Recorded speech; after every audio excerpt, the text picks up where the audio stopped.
Sell-offs can absolutely terrify people, but one thing to remember, sell-offs always come with recoveries. Selling off, recovery, selling off, recovery.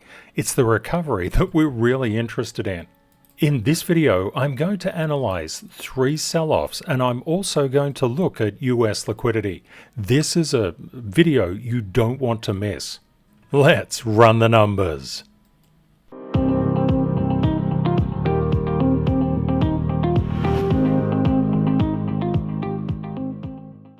These particular fractals are drawn with the knowledge from the Masterclass, and the US liquidity indicator is available from inside the service. When looking at these 3 sell-offs, we can get an idea as to the current market price, where it could be heading, but also if we overlay the US liquidity index, this can give us a bit of an insight as to when the market could turn around. Let's get into it.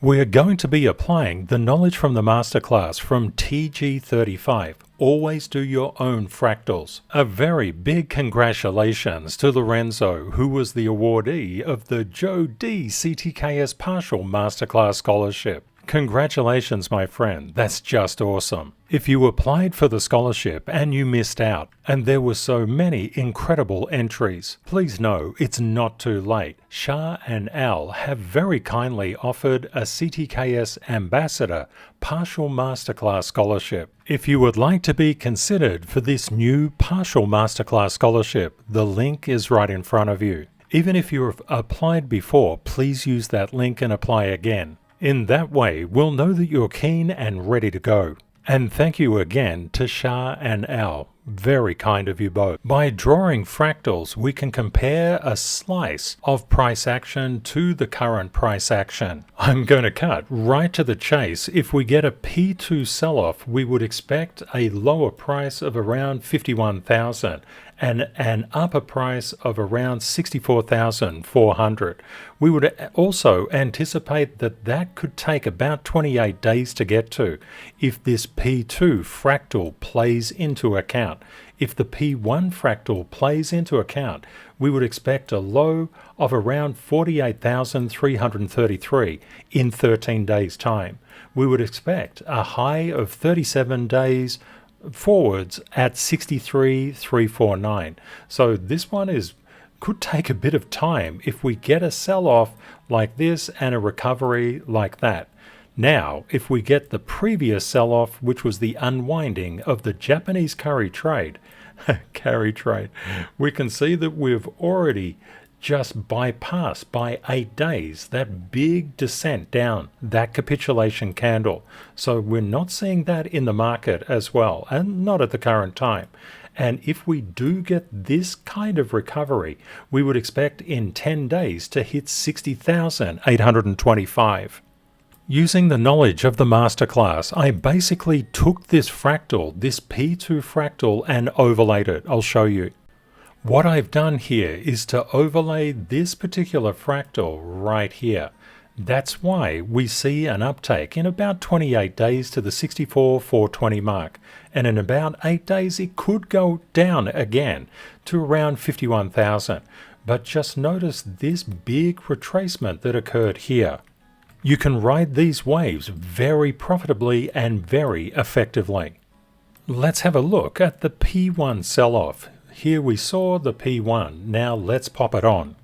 Looking at the P1 fractal, we can see this just negative price action playing out here, and potentially a 48,333 low in about 13 days time, just from here where we are now to that low, if that exact fractal plays out again, and then a recovery back in 37 days to 63,349.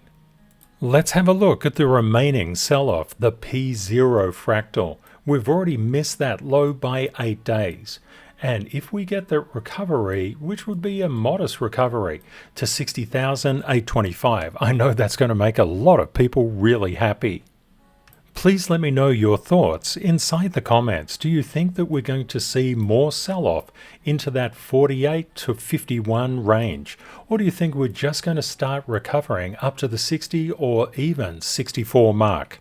Thinking in terms of 3 dimensions is really important. Always think in a wave-based function because price does pretty interesting things. It's always wobbling all over the place.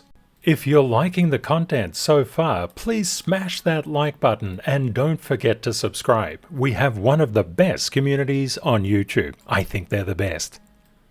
When looking at US liquidity, we can see that the cycles are very much in alignment with what happens inside the market. Don't forget that financial markets are very dependent on fiscal and monetary policy. Monetary policy, or how they control the money supply, is up to the central banks, and the key thing that they use are interest rates. When there's more and more liquidity inside the market, that means that there's more and more cash to buy things. That of course creates its own problems. When we had the C19 sell-off, we can see that the central bank printers went utterly nuts. After all, that makes sense. They had to just stop the world closing down, and they did a fairly good job of it. But in its wake came enormous asset inflation. And that's just not due to monetary policy. Of course, supply chains were broken, and with breaking supply chains, everything got more expensive. Now, what we notice here is that monetary policy is becoming more and more restrictive and less accommodative. Now, what does this particularly mean? We can see that we're just coming into this, but if we get a crossover or a cut over in liquidity, and that may seem to be happening right at this time, we may find things going quite parabolic. But don't forget, when you zoom out, things look pretty orderly and pretty neat. But this particular the China minor crisis that happened here in 2021, that was absolutely and utterly devastating. Therefore, the first thing that we want to note is that US liquidity is starting to put in the very early stages of coming up and breaking a trend. We've seen a lower low, a lower low, a lower low, but this low is higher than that one. It could mean that US liquidity is turning around. If we see it dipping down, we would anticipate those lower levels to be hit. But just be aware, there is not a one-to-one relationship between liquidity and price. Typically, what happens, just think back to COVID. When we saw C19, the markets fell through the floor and liquidity went up through the roof, but it took time. I like to analyze liquidity on a fairly low time frame, around the 30-minute mark, because it gives us some insight into timing and lags that can be absolutely and utterly missed on higher time frames. We saw when liquidity just passed its previous high and just went up and up and up. That took about nearly 5 days for the markets to bottom out and start to recover. Now, what happened then? Liquidity was being pulled out of the system, and now they're injecting it again. So what period of time has elapsed since this period? It's actually about 9.5 days. So we can see 9 days, we'll make it nearly 10 days and say nearly 5. So 5 and 10. Let's look back at other price action. We saw a really big decline in liquidity, and it took about 6 days for it to turn around from back in July.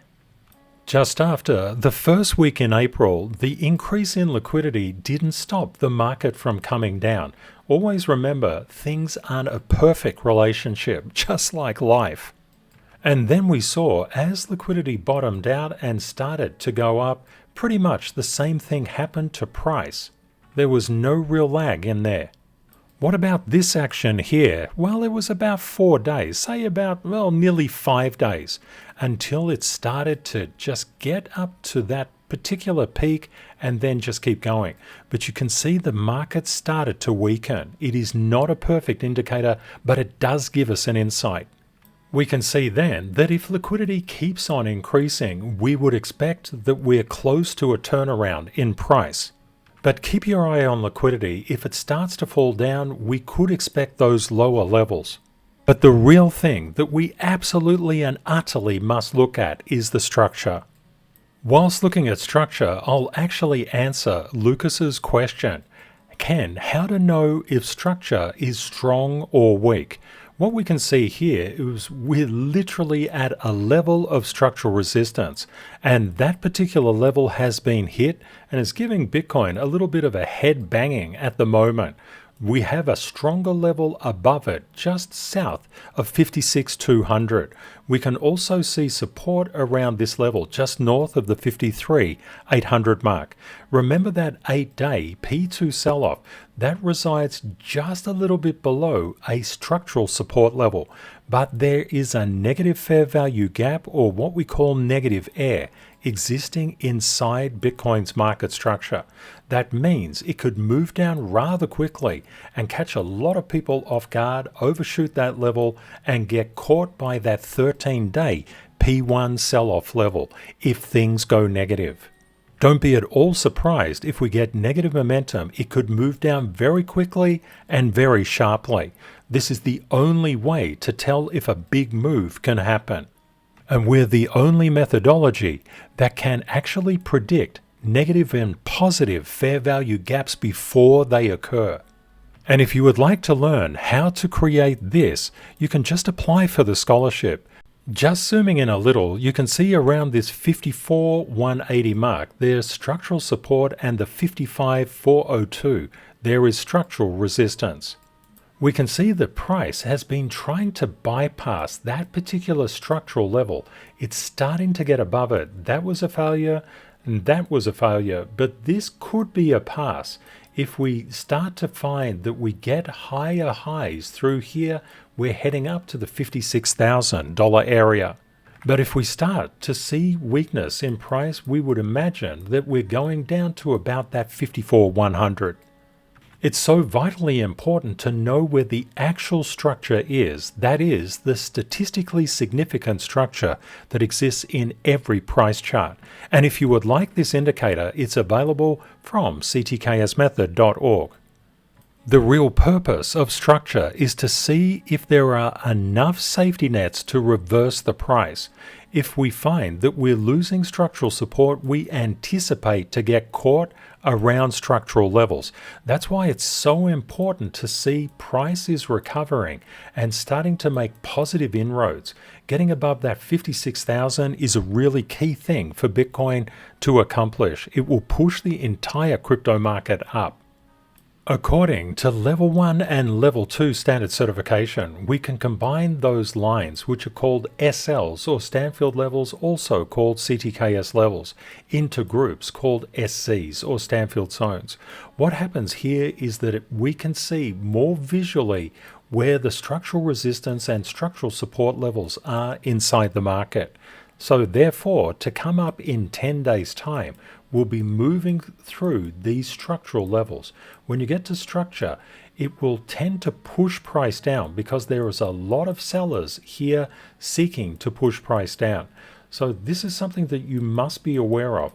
You must be aware of how price interacts with structure, and more importantly, where the structure is. If we see continued weakening in US liquidity, obviously the smart side of the market will seek to push price up to get people to go long and just stack liquidation levels on the long side. If we expect an economic recovery or a soft landing, we'll see exactly the opposite occurring. The smart money or the institutions will seek to push price down through negative fair value gaps and just make everybody go short so that they can crunch through these levels. It's a wait and see game, but at least we have guide rails. And structure is undoubtedly your best friend. No matter what is happening inside the market, if you look at structure, you know what's going on. As a global family, we understand that our charts, especially Bitcoin, are moved or is moved by other charts. Markets are typically moved by the Tier 1 charts. You can see that Bitcoin and total crypto market cap are in here. If the S&P 500, the Nasdaq is weakening, the VIX is spiking, and the DXY is spiking. This could mean that Bitcoin is on its way down and lower levels are afoot. But if we see junk bonds starting to increase, and it does take time for this signal to play out, That is really important. If the US 10 and the US 2-year start to go down in terms of positive momentum, that places positive price momentum into the commodities such as gold and silver, which typically impacts Bitcoin and drives the DXY and the VIX down and the major indices and their subcomponents up. And just a bit of housekeeping, the video for the service will come out tomorrow. All we've done in this video is to basically look at the structure and look at the fractals on Bitcoin, but you should also do exactly the same thing on total. Know where your structural levels are on the S&P 500, the NASDAQ, as well as the Dow and the Russell. They're really important. Have a great day or night ahead, my friends, and Kate and I look forward to catching up with you again in the next video. Bye for now. And if you made it to here and now, maybe just put a comment about fractals. You are awesome. Bye for now.